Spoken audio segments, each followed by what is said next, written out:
No reason to be in a big rush. They have some time here late in the half.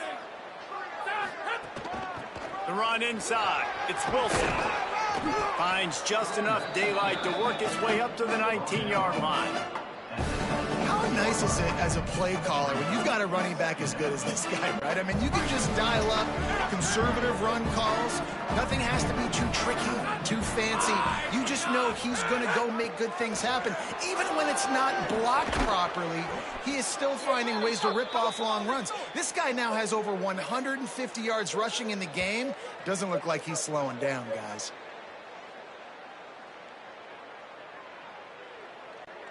And they'll line up from the 31 on first down. This time he wants to throw. Here comes the heat. He's going to run it. Able to get just a few before sliding to avoid the hits. You know, we don't see this very much in college football anymore. Quarterbacks just taking care of their bodies and making smart decisions. Get down on the ground so you don't take one of these big hits from these nasty defensive players, and just give yourself a chance to make it through the rest of this game. They've got him looking run, but they're going to throw it. Caught on the left side by Wilson. They got him at the 42, but he got 5 yards on the play. And I think great offenses find a way to get their playmakers the football in space. Nice job designing the wheel route. It's good versus man. It's good versus zone. Nice route. Nice catch by the running back. And he dropped it. Just didn't look the thing all the way in. And you got to put that one on the receiver. That's just a flat-out drop. That's a good throw by the quarterback. That's a catch that receiver needs to make. They'll go back to the air on second down.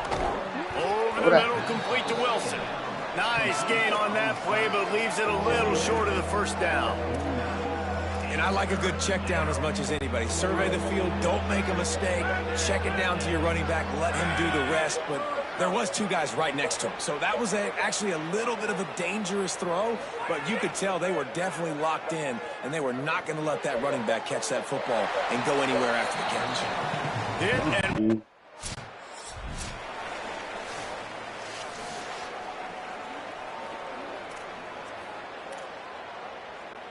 And the Gamecocks come to the line after the big connection and going back to work.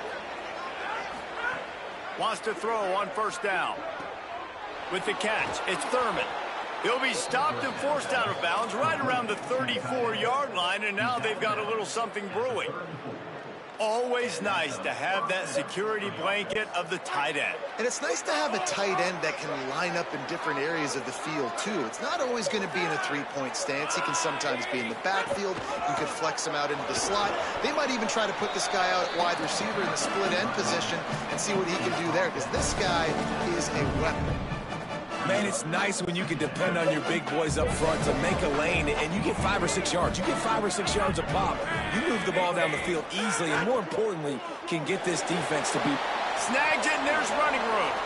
Now they're starting to feel it. They've got a first down at the 44. The Gamecocks come to the line with a new set of downs.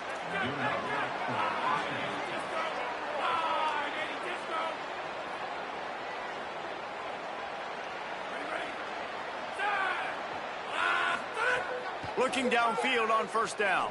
Release to the back. Wilson has it over the middle. They'll finally get him on the ground, but not before he makes it to the 30 and gets a first down.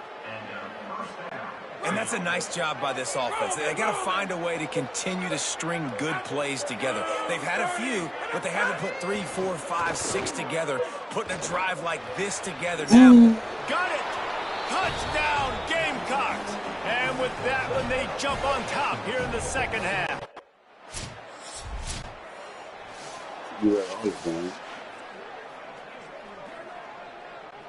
Jacksonville State has it back, and the Gamecocks will go to work.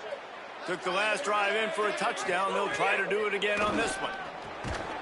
And it's incomplete. If you're going to take a hit like that, you might as well hang on to the ball. Working well behind the sticks on second down.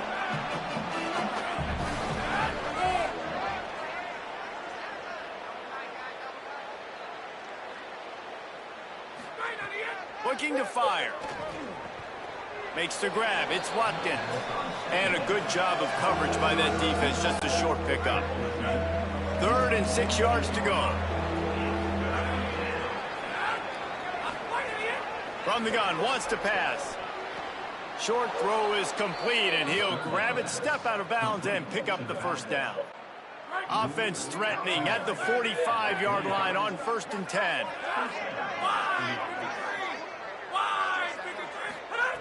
Looking to throw again. Quickly out to the tight end. That's a really good tackle there, giving up some size and still making the play. They flexed out that tight end a little bit, and you know the tight end's always open. Always open, quarterback's best friend. And this guy's a problem, Reese. He's a matchup problem because he's too big for DBs to cover, and he's too fast for linebackers to cover. He's showing you his athleticism there. Back to pass on 2nd down. Quickly out on the screen to the wide receiver.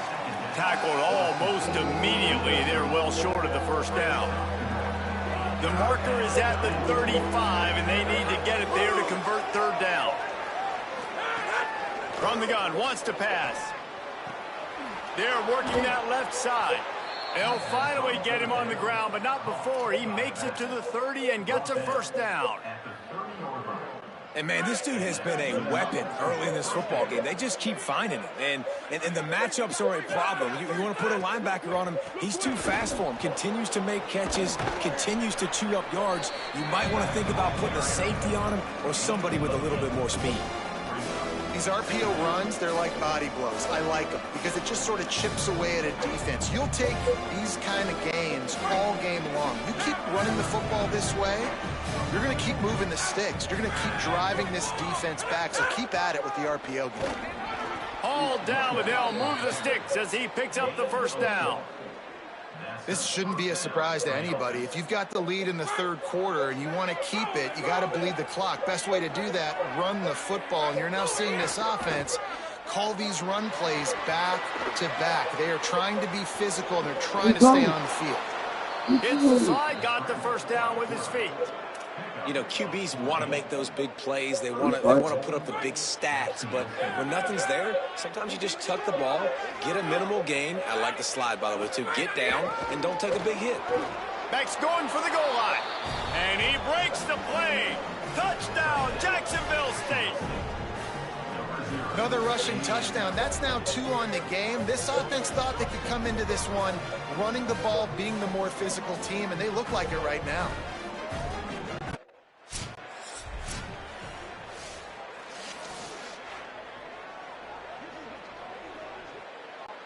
Jacksonville State's offense comes out ready to start this drive. And that interception might well be the nail in the coffin. Offense gets the ball back, up by 2 scores. They'll wrestle him down at the 4-yard line after that run. Got it. And I like the first thought process right here. Run the football. We want to run that clock with the lead. Thank you to the defense for forcing that turnover, setting us up. Now if we can put a few first downs together, we're looking really good. It's going to be tough sledding for the offense here. They're trying to ice this game by running the football and bleeding the clock. They've got a pretty good lead here late in the game, but the defense knows the run's coming, right? So they're going to be loading the line of scrimmage, getting stops like what they just did. It'll be interesting to see what the offense does on this next one. He'll be stopped about 2. My fault. Fuck that boy in the WAC. Couldn't ask for better starting field position for this offense. Motion from the back. Motion. Move, go.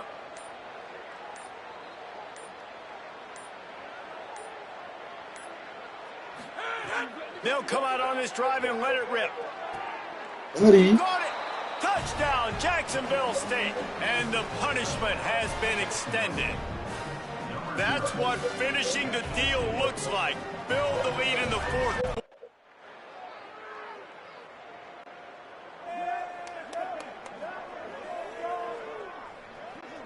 The Gamecocks offense heads out to see what they can put together here. He wastes no time and comes out throwing. They'll run the screen. Turning it on. Touchdown, Gamecocks. And the route is on. You can see it on the sideline. They built a comfortable fourth-quarter lead, and they know they're going to go 11-0. And how about this squad, man? Looking good again. Like, I feel like we say this week in and week out, just continuing to remain undefeated. Whatever it takes, offense, defense, special teams, they have been a good unit, and that's why their ranking is so high.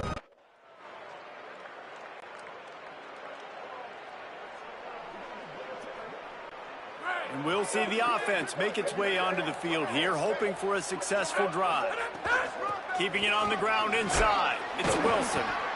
The big fella in the middle, man. Those defensive tackles, they go such a long way in deciding and really stopping the other team's run game. Just forcing contact with those guards and those centers, owning the line of scrimmage, and getting running backs. Breaks free.